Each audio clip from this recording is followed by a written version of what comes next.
In the name of God, the gracious, the merciful. Those who disbelieve and repel from the path of God, He nullifies their works. While those who believe, and work righteousness, and believe in what was sent down to Muhammad, and it is the truth from their Lord, He remits their sins, and relieves their concerns. That is because those who disbelieve follow falsehoods, while those who believe follow the truth from their Lord. God thus cites for the people their examples. When you encounter those who disbelieve, strike at their necks. Then, when you have routed them, bind them firmly. Then, either release them by grace, or by ransom, until war lays down its burdens. Had God willed, He could have defeated them Himself, but He thus tests some of you by means of others. As for those who are killed in the way of God, He will not let their deeds go to waste. He will guide them, and will improve their state of mind. And will admit them into paradise, which He has identified for them. O you who believe! If you support God, He will support you, and will strengthen your foothold. But as for those who disbelieve, for them is perdition, and He will waste their deeds. That is because they hated what God revealed, so He nullified their deeds. Have they not journeyed through the earth and seen the consequences for those before them? God poured destruction upon them, and for the unbelievers is something comparable.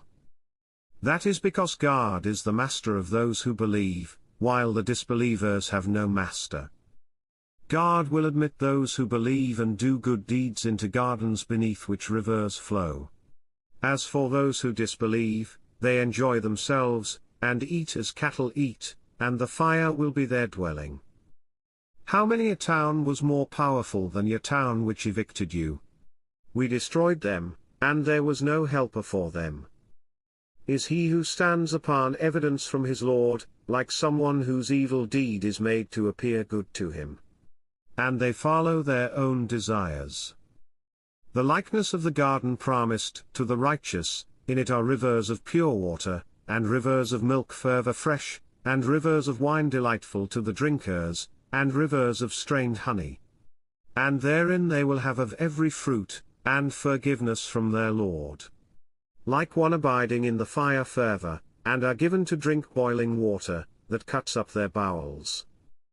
Among them are those who listen to you, but when they leave your presence, they say to those given knowledge, "What did he say just now?" Those are they whose hearts God has sealed, and they follow their own desires. As for those who are guided, He increases them in guidance, and He has granted them their righteousness. Are they just waiting until the hour comes to them suddenly? Its tokens have already come. But how will they be reminded when it has come to them? Know that there is no God but God, and ask forgiveness for your sin, and for the believing men and believing women. God knows your movements, and your resting place. Those who believe say, if only a chapter is sent down. Yet when a decisive chapter is sent down, and fighting is mentioned in it, you see those in whose hearts is sickness looking at you with the look of someone fainting at death. So woe to them. Obedience and upright speech.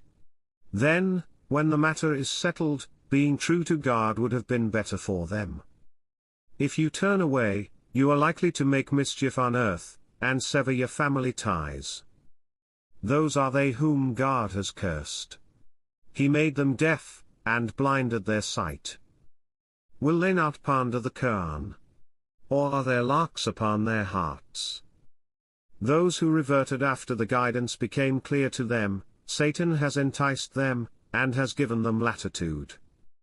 That is because they said to those who hated what God has revealed, "We will obey you in certain matters." But God knows their secret thoughts. How about when the angels take them at death, beating their faces and their backs?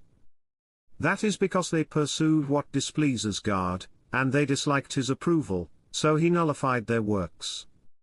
Do those in whose hearts is sickness think that God will not expose their malice? Had we willed, we could have shown them to you, and you would have recognized them by their marks. Yet you will recognize them by their tone of speech. And God knows your actions. We will certainly test you, until we know those among you who strive, and those who are steadfast, and we will test your reactions. Those who disbelieve, and hinder from the path of God, and oppose the messenger after guidance has become clear to them, they will not hurt God in the least, but he will nullify their deeds. O you who believe! Obey God, and obey the messenger, and do not let your deeds go to waste. Those who disbelieve, and hinder from God's path, and then die as disbelievers, God will not forgive them. So do not waver and call for peace while you have the upper hand.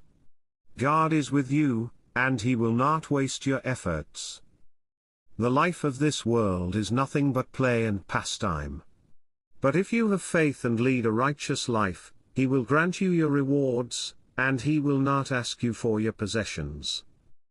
Were he to ask you for it, and press you, you would become tight-fisted, and he would expose your unwillingness. Here you are, being called to spend in the cause of God. Among you are those who withhold, but whoever withholds is withholding against his own soul. God is the rich, while you are the needy. And if you turn away, he will replace you with another people, and they will not be like you.